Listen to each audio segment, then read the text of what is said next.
tenemos el segundo tema. Vamos a ver la atención, el procesamiento atencional desde el punto de vista del procesamiento de la información. Ya sabéis que se ha asemejado el funcionamiento de los procesos atencionales con el funcionamiento de los organismos artificiales que procesan información, por ejemplo los ordenadores. Este es un punto de referencia muy importante. Bueno, pues vamos a ver. Y vamos a ver también un concepto que es el concepto de arousal o activación. Vamos a referir un poco a él como una parte importante del procesamiento de la información. Vamos a ver medidas conductuales del procesamiento de la información, como los tiempos de reacción o la precisión de la respuesta. Y veremos también las medidas psicofisiológicas que revelan cómo está procesando el sistema nervioso la información. En concreto, pues vamos a ver el electroencefalograma con los potenciales evocados y luego, también ya someramente, algunas retazos sobre la imagen y procesamiento de la información.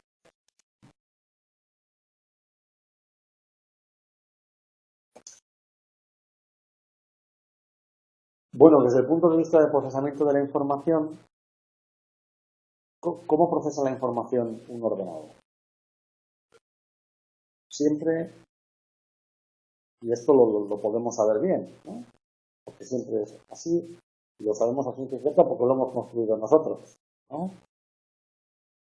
El primer paso es meter la información, el segundo paso es el procesamiento de la información y el tercer paso es la respuesta, ¿no?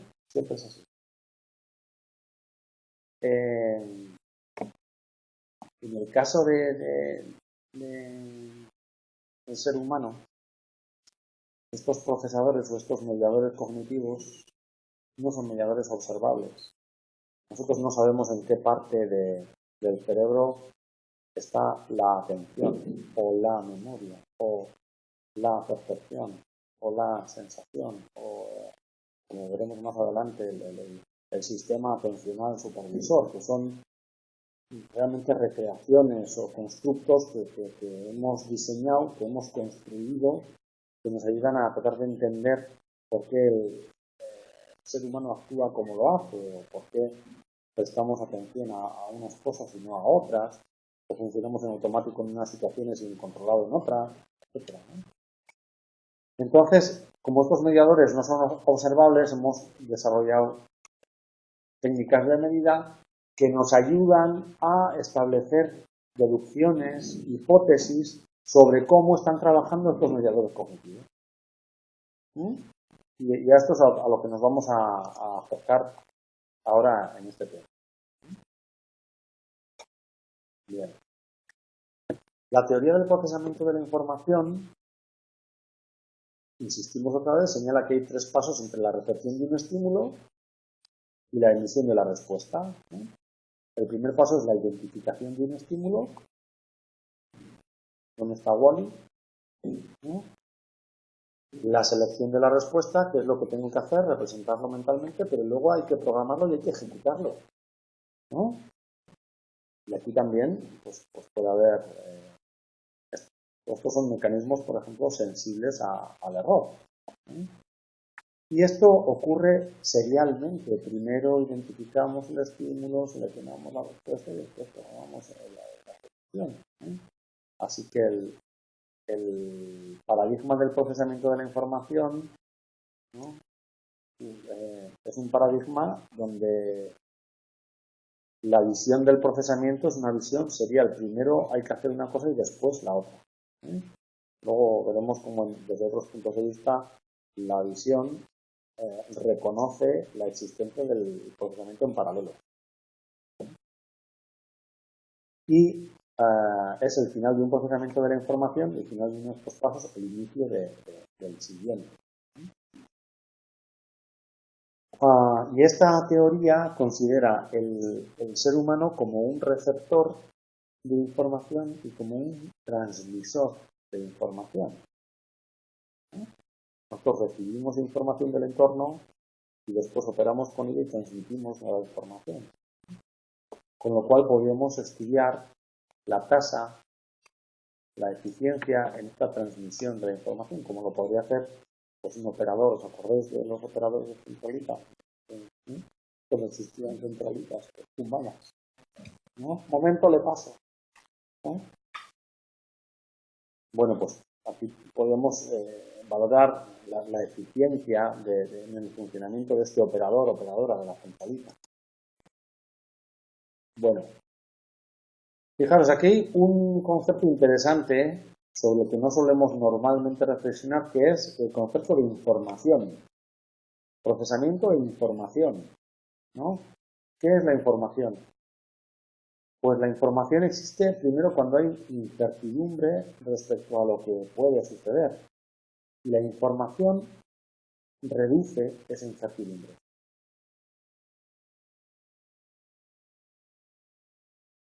Pensad en cuando estáis hablando con alguien, os está aburriendo enormemente, y una de las cosas que nos decimos es que lo que dice no me dice nada, no es nada informativo, está repitiendo siempre lo mismo, siempre habla pues, sobre sí mismo, sobre sus logros, de las cosas que hace, ¿no? No hay nada que sea nuevo, diferente, informativo. Cuando un texto, ¿no? Lo consideramos muy informativo porque nos proporciona, ¿no? Información, valga la redundancia, que podemos procesar, ¿no? Que nos dice algo diferente, ¿no? Es decir, reduce un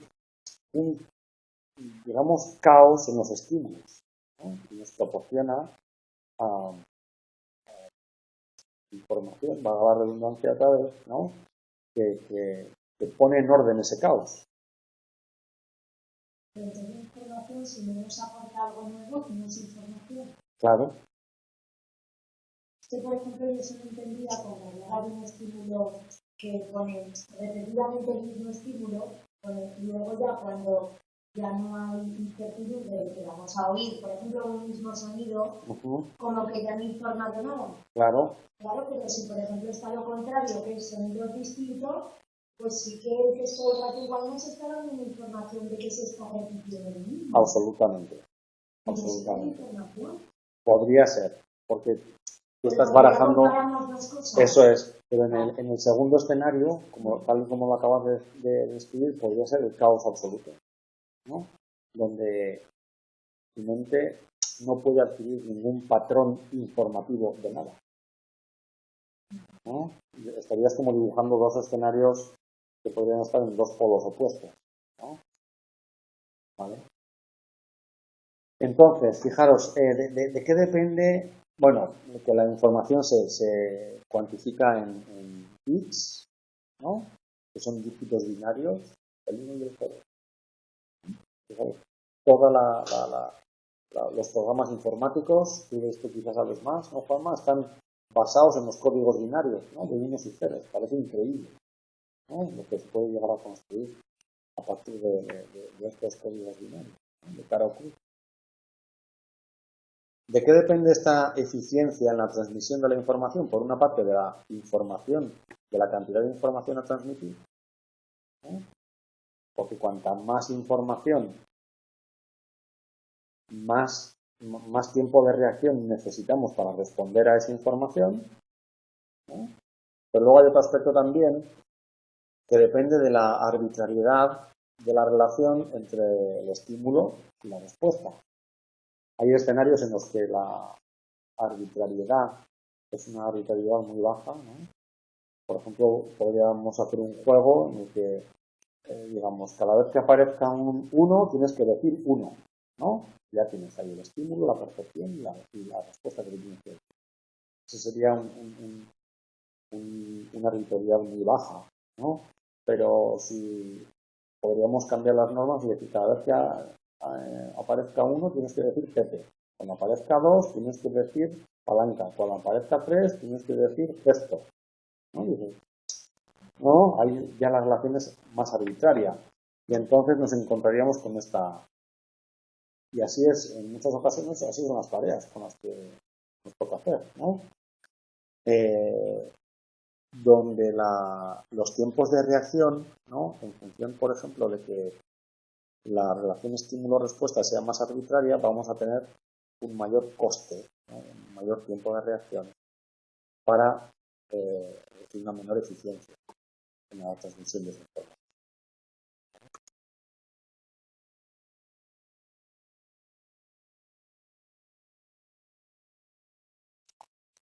Bueno, ¿cuál es la energía que posibilita el procesamiento de la información? ¿Cuál es la energía que posibilita que nosotros hagamos las tareas de recibir información, procesar y emitir respuestas? Pues a esta energía se le ha denominado arousal, o bueno, podríamos decir también activación, es decir, un grado de, podríamos decir, como de estar despierto y activo en la vida, ¿no? Tendría que ver con el nivel de activación de un organismo que condicionaría una cierta predisposición a actuar. ¿Cuál es el nivel de arousal de los atletas en los instantes anteriores a los 100 metros lisos? ¿No?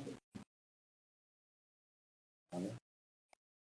Y aquí hay un experimento, ¿no? Que realmente ha sido determinante para llegar a construir esta curva, ¿no? Es la U invertida de Jerkes-Robson, ¿no? La que relaciona el nivel de estrés con el rendimiento. ¿Qué es lo que sabemos? Que en una condición de muy bajo estrés, ¿no? Que estaría en esta parte de la curva, ¿no? El rendimiento es un rendimiento bajo. Pero sin embargo, si estamos enormemente estresados, ¿no?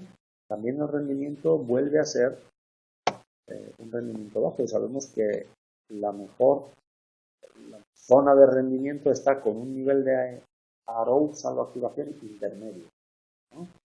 El ejemplo claro de estos son los exámenes, ¿no? Si no te preocupa absolutamente nada un examen, no estudias. Y tu rendimiento es un rendimiento pobre, porque o bien no vas, o si vas y no has estudiado porque no te preocupa, pues suspendes, ¿no? Pero si te pasas de hiperactivación, si tienes mucho temor, ¿no? Si en tu mente está permanentemente todo lo que te estás jugando, lo que va a cambiar tu vida, y quizá los otros exámenes que has hecho mal, ¿no?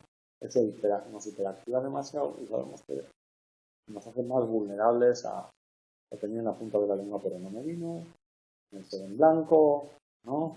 Y etcétera, etcétera, ¿no? Esto se ha comprobado en un experimento con ratas, ¿eh? Tenéis ahí en la página 67, ¿eh?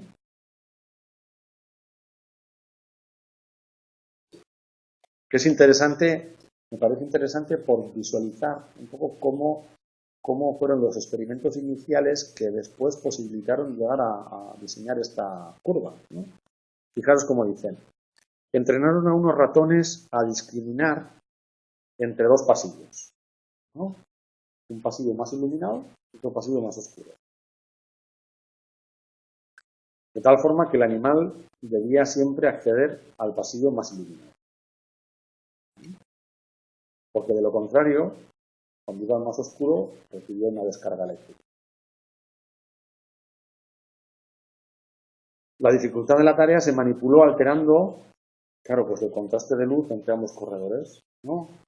Puedes poner los dos corredores con una diferencia en la luz muy clara, ¿no? O al pasillo que está menos iluminado ponerle un poquito de luz, al pasillo que está más iluminado bajarle un poquito de luz, y que de alguna manera no se pueda confundir más fácilmente, ¿no? Y por otra parte, ¿Eso qué pensáis que va a hacer con el estrés del animal? ¿Cómo?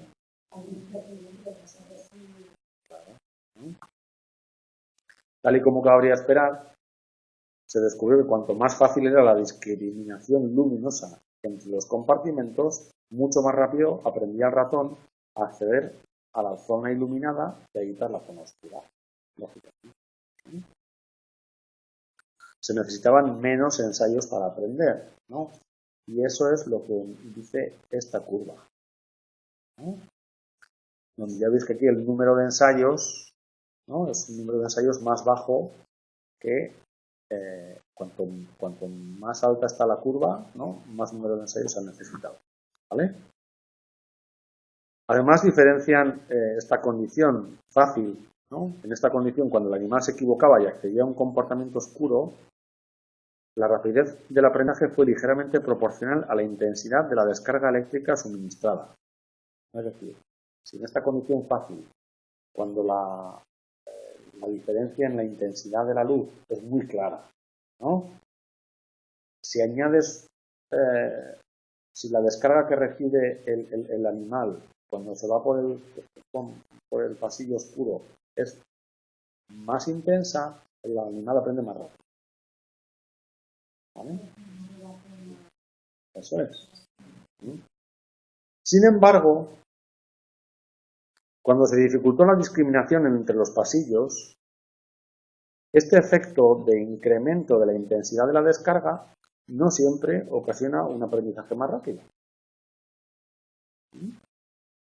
La relación entre el tiempo para aprender a discriminar y la intensidad de la descarga adoptó entonces una especie de forma en U, ¿no? Ya veis aquí, si lo podemos resumir, que aquí tenemos una U, ¿no? Y aquí tenemos también otra U, ¿sí? Obteniéndose los mejores resultados de aprendizaje con una descarga moderada, ¿no? Ya hemos añadido estrés a la tarea y si el estrés añadido de la descarga no es demasiado elevado, entonces aparecen los mejores resultados de aprendizaje que son indicados por un menor número de ensayos que están aquí y aquí, ¿no? ¿Sí? En definitiva, dice, mientras que en la condición más sencilla la discriminación entre los compartimentos se podía aprender con relativa facilidad, en las condiciones de dificultad media y elevada se obtenía el mejor rendimiento con una intensidad moderada del choque eléctrico. ¿Vale? ¿Esta curva qué es? Pues es darle la vuelta a estas dos, ¿no? Y aquí ponemos número de ensayos y aquí ponemos rendimiento. A más número de ensayos, peor rendimiento. A menos número de ensayos, mejor rendimiento. No es más que darle la vuelta a la curva. Vale, ¿qué es lo que se ha planteado? ¿Cuál es la relación entre el estrés y este tipo de atención? Porque en situaciones de alto estrés, pues mejora la atención focalizada. Nuestra mente tiende a procesar solamente aquello que está siendo motivo de preocupación. Y en situaciones de bajo estrés, eso es. Eso es. Bueno, ¿qué variables pueden afectar al arousal, a la activación y al rendimiento? Bueno, venga, muy bien. Muy bien. Hay algunas condiciones que pueden afectar negativamente al arousal. Por ejemplo, que en el ambiente haya ruido, que en el ambiente o que el organismo esté afectado por un estado de sueño o el consumo de sustancias. Claramente afectan a los tiempos de reacción, ¿no? Si hay mucho ruido, cuesta más diferenciar. Si estamos en un estado de sueño, el arousal, ¿no? Nos cuesta más responder, ¿no? Si hemos tomado sustancias, fíjate lo que cuesta frenar después de haber bebido, ¿no? Sin embargo, fijaros, el ruido aumenta los tiempos de reacción en sujetos que han dormido bien. Si tú estás cansado y te ponen en un escenario de ruido, eso aumenta los tiempos de reacción. Para detectar o disimular, eso es. Eso es. Y sin embargo, los tiempos de el ruido disminuye los tiempos de reacción en estado de falta de sueño, cuando estás claramente en un bajo estado de arousal. ¿Qué hace el ruido ahí? Pues aumentar el estado de arousal, ¿no? Y permitir, digamos, como un estado más apropiado para la detección. Fijaros que otras condiciones también que pueden claramente incrementar el arousal en ciertas condiciones, por ejemplo, incentivar el rendimiento, ¿no? Si lo combinas con otras circunstancias, pueden disminuir el tiempo de reacción. Sí.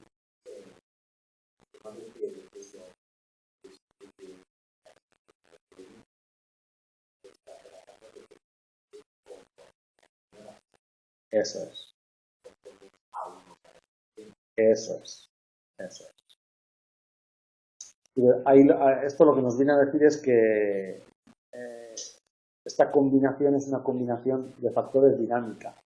Que no todos los factores tienen por qué ir en una dirección, sino que dependiendo de la combinación unos pueden compensarse con otros. ¿Vale? Esto no hace recomendable ir con mucho ruido y sin haber dormido a ver el examen.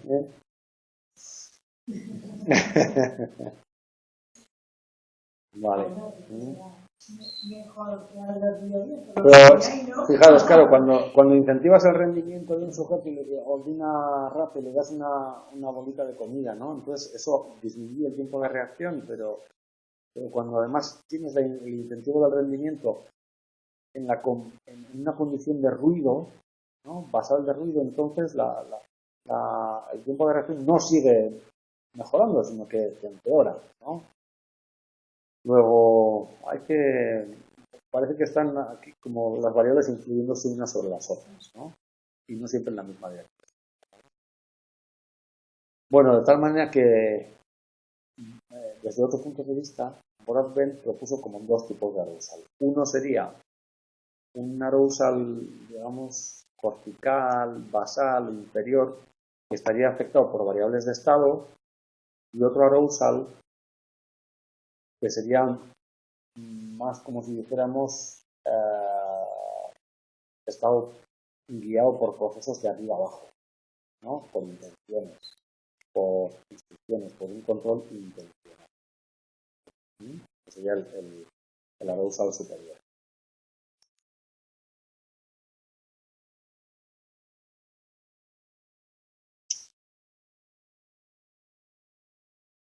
Fijaros que, curiosamente, en el caso del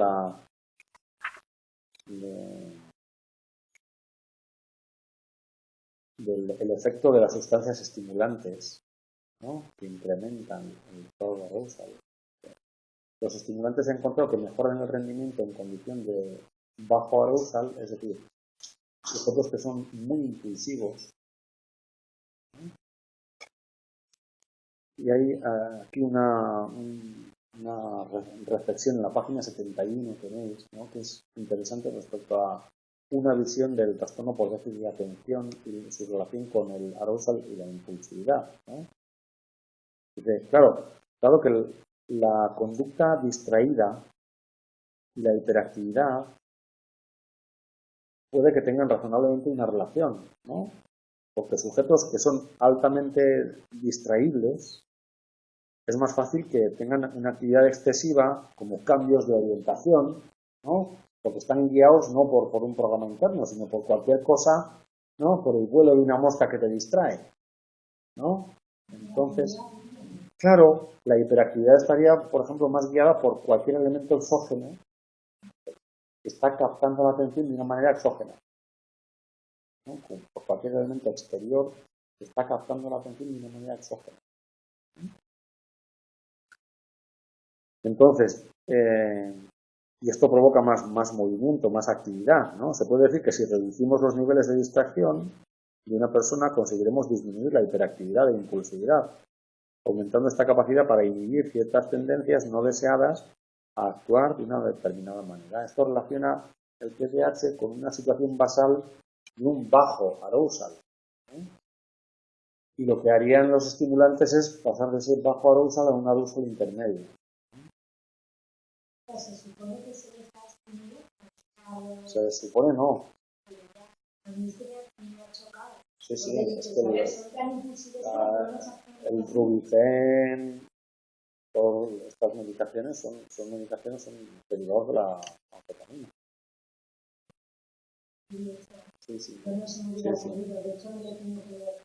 Es curioso ver cómo en algunos niños esto realmente cambia el comportamiento, ¿no? Y permite que se puedan centrar.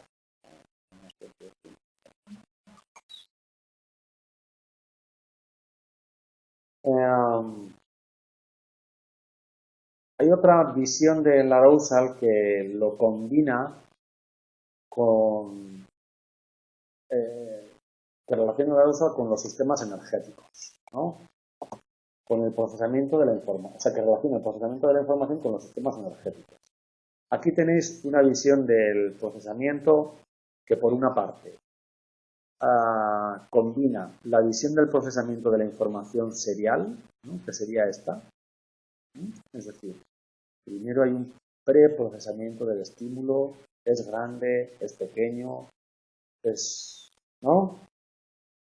Lo que dijimos el otro día, extracción de las características, selección de la respuesta y ajuste motor, ¿no? Que esto sería el procesamiento serial, tal y como el procesamiento de la información, con la combinación de unos sistemas energéticos que de alguna manera dotan o modifican de energía la energía de este procesamiento de la información, ¿no?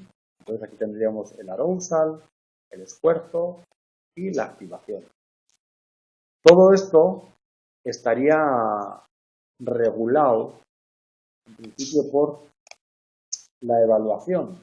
Está regulando continuamente el arousal y la activación a través del esfuerzo. Es decir, la evaluación, ¿qué significa? ¿En qué situación estoy yo ahora? Estoy en una situación en la que necesito, como podría ser esta situación, ¿no? Prestar atención, porque si no presto atención, esto se me hace complicado y es muy importante que yo entienda esto ahora. Entonces la evaluación te dice, hay que estar atento a esta situación que no es nada fácil, ¿no? Pues estoy en una situación en la que quien me habla no me interesa nada y entonces, ¿no? El procesamiento de la información cambia, ¿vale? Bueno, pues tenemos aquí, por una parte, los mecanismos de evaluación, ¿sí? Y por otra parte, otro fuente de influencia del funcionamiento de estos procesos es el preprocesamiento, ¿no? Que puede modificar el arousal después de la extracción de las características. El preprocesamiento de la información es este que, y ahora me voy a saltar la asignatura, ¿no? Nos vamos a psicología de la emoción. En esa primera fase te dice, oye, esto puede ser algo realmente amenazante, o no, en absoluto, ¿no? Es el primer procesamiento de la información, ¿te acordáis? Bueno, eso claramente también modifica el grado de arousal, ¿no? Si estamos ante una situación que en un primer momento nos informa de que esto puede ser potencialmente amenazante, queda claro, ¿no? Si me dice esto aquí no hay nada diferente, esto es muy aburrido, entonces, ¿vale? Pero el esfuerzo, entendiendo esfuerzo como procesamiento consciente, ¿no? Intencionado sobre la situación, también afecta a la eficacia, que sería esta línea, ¿no? En la selección de la respuesta, ¿no? El esfuerzo consciente que uno está poniendo a procesar una situación, claro. Realmente el esfuerzo consciente también depende de la situación. Todo está interrelacionado, ¿vale? Y la activación, entendida como la disposición a responder ante una situación, también influye en la ejecución final de la respuesta. Acordaros de los atletas en situación de tacos de salida. ¿Vale? Así que tendríamos aquí una interrelación entre las teorías del procesamiento de la información y los sistemas energéticos.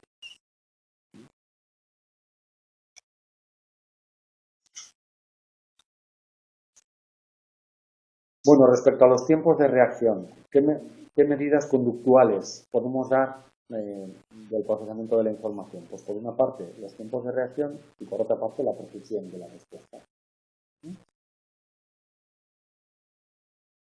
Los tiempos de reacción nos van a informar del lapso temporal, de la latencia que hay entre la aparición de un estímulo y la emisión de la respuesta, ¿no? Claramente esto está influido por la predisposición a responder.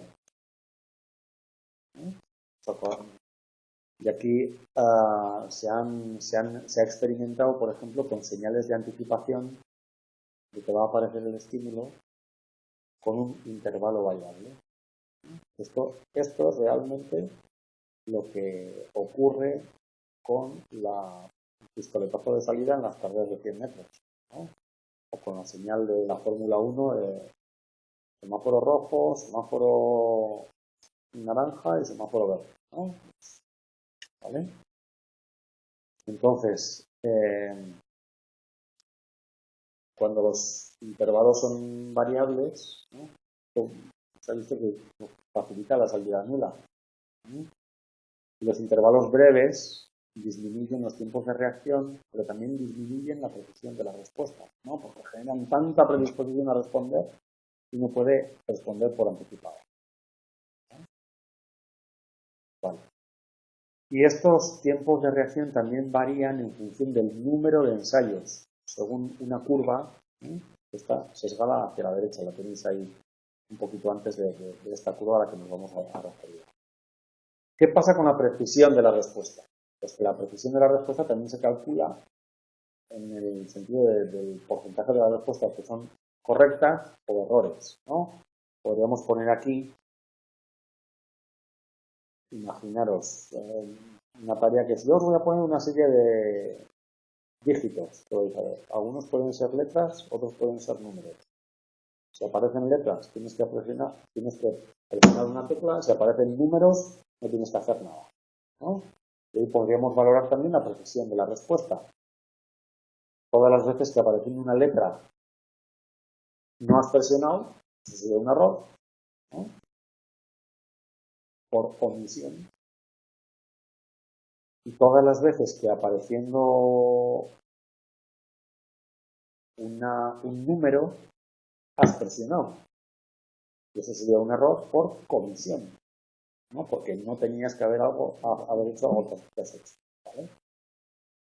Entonces, bueno, esto también es dependiente del número de alternativas, ¿no? Este es un paradigma relativamente sencillo, pero lo podemos complicar todo lo que queramos, ¿no?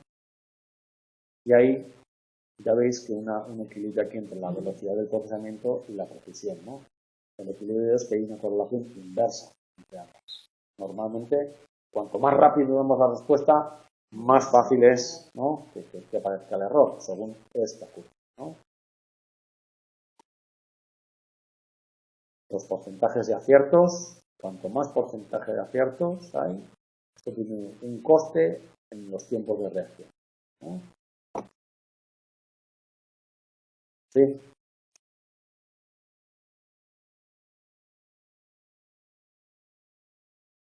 Bien. Las medidas psicofisiológicas del procesamiento de la información. Bueno, una medida que se utiliza mucho son los potenciales evocados obtenidos a través de electroencefalograma.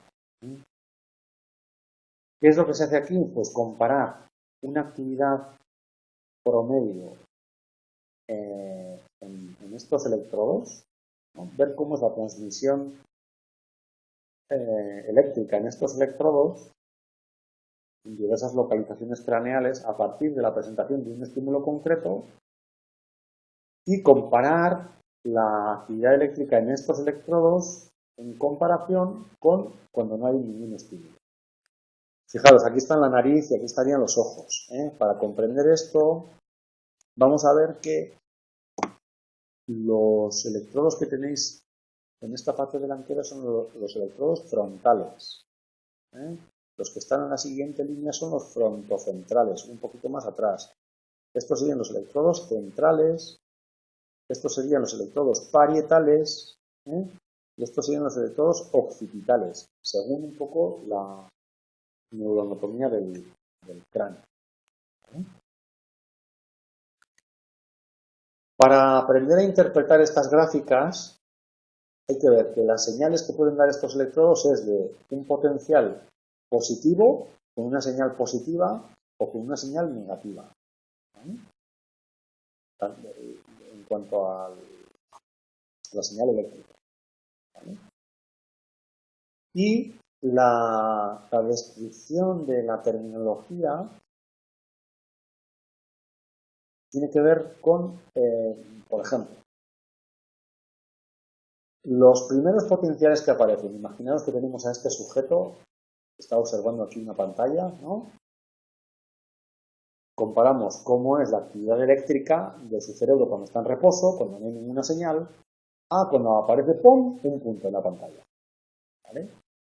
Entonces, los primeros potenciales, las primeras señales, que serían estas, lo que están indicando es un procesamiento de abajo a arriba, guiado por estímulos o guiado por esquemas. Claro, ¿qué haces cuando aparece un de abajo a arriba es guiado por estímulos? Es muy importante que... Eso es, ¿no?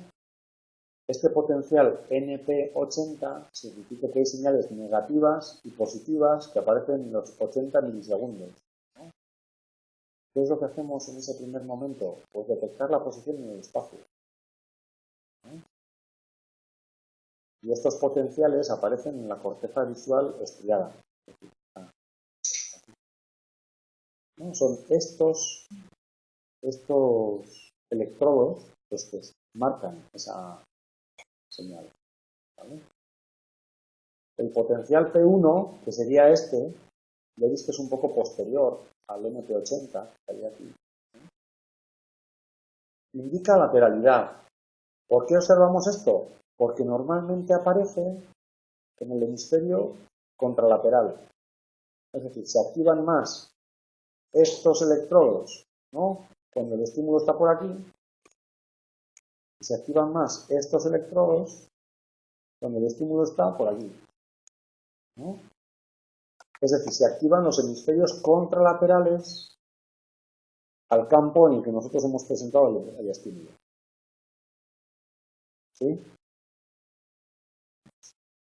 Y el potencial N1, que lo tendríamos aquí, que es negativo y es N1, aparece cuando el sujeto está enfocando la atención en lo relevante. Es decir, ya es un poquito más posterior. ¿No?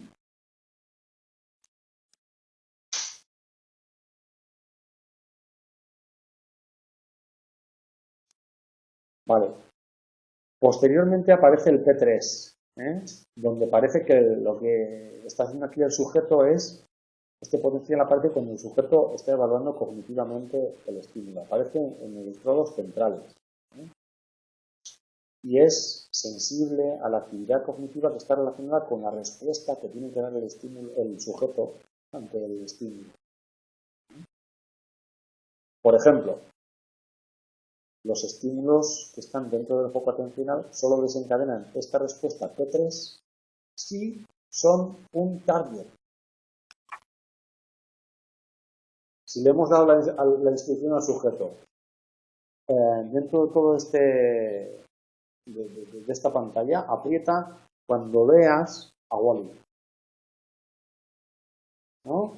Resulta que cuando tú aprietas y ves a Wall-E, entonces tenemos ahí al potencial P3, ¡pum!, que está indicando, mira, ya estoy viendo a Wall-E.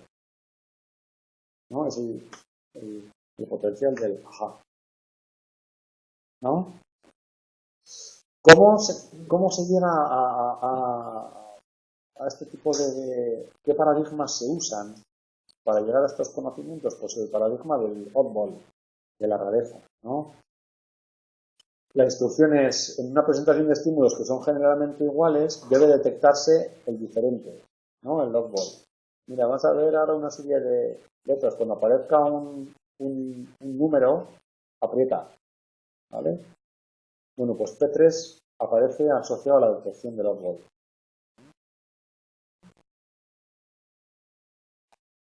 Bien, bueno, pues hay esta diferencia entre los potenciales evocados ante el estímulo estándar y ante el hotball es mayor en estas áreas frontocentrales. Están un poquito más atrás de las frontales. En estos, puede ser, ¿vale?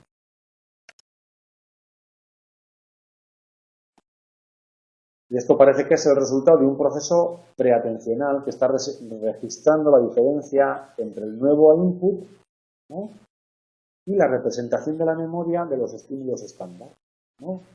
Yo tengo en la memoria todas las veces que están apareciendo los números, pero a mí me han dicho que solamente detecte letras, ¿no? Y en mi memoria tengo la representación mental y en el momento en que aparece un input diferente, entonces es donde aparece este potencial de disparidad, ¿no? Bueno, y más allá de los potenciales evocados están las técnicas de neuroimagen. Tienen una mejor resolución espacial que los potenciales evocados.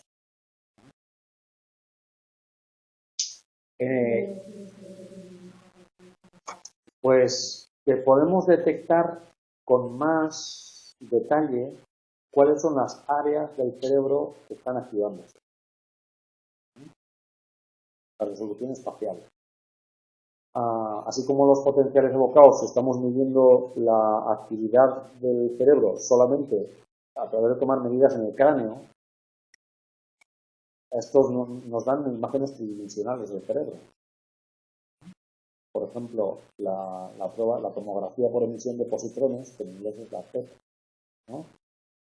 Lo que se hace es inyectar un marcador radiactivo en sangre, ¿no?, que es un marcador que después se une al oxígeno, y tú puedes ver qué áreas cerebrales están consumiendo más oxígeno siguiendo un poco la ruta de donde hay más concentración de este marcador radiactivo, ¿no?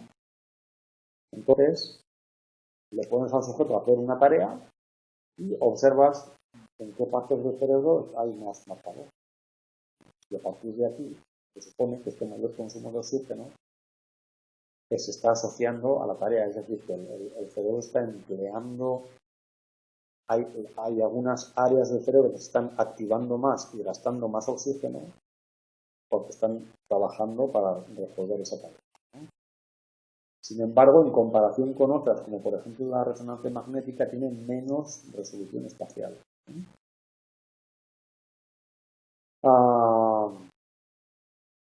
La de más uso actualmente, como sin ninguna duda, es la resonancia magnética funcional. Lo que hace la resonancia magnética es analizar el incremento del nivel de oxígeno a través de proporcionar esta señal, que es la Blood Oxygen Level Dependent, que es la señal dependiente del nivel de oxígeno en el cerebro. Digamos que es otro sistema diferente de medir lo mismo, sin necesidad de un marcador, a través de las diferentes señales magnéticas que dan el oxígeno, ¿vale?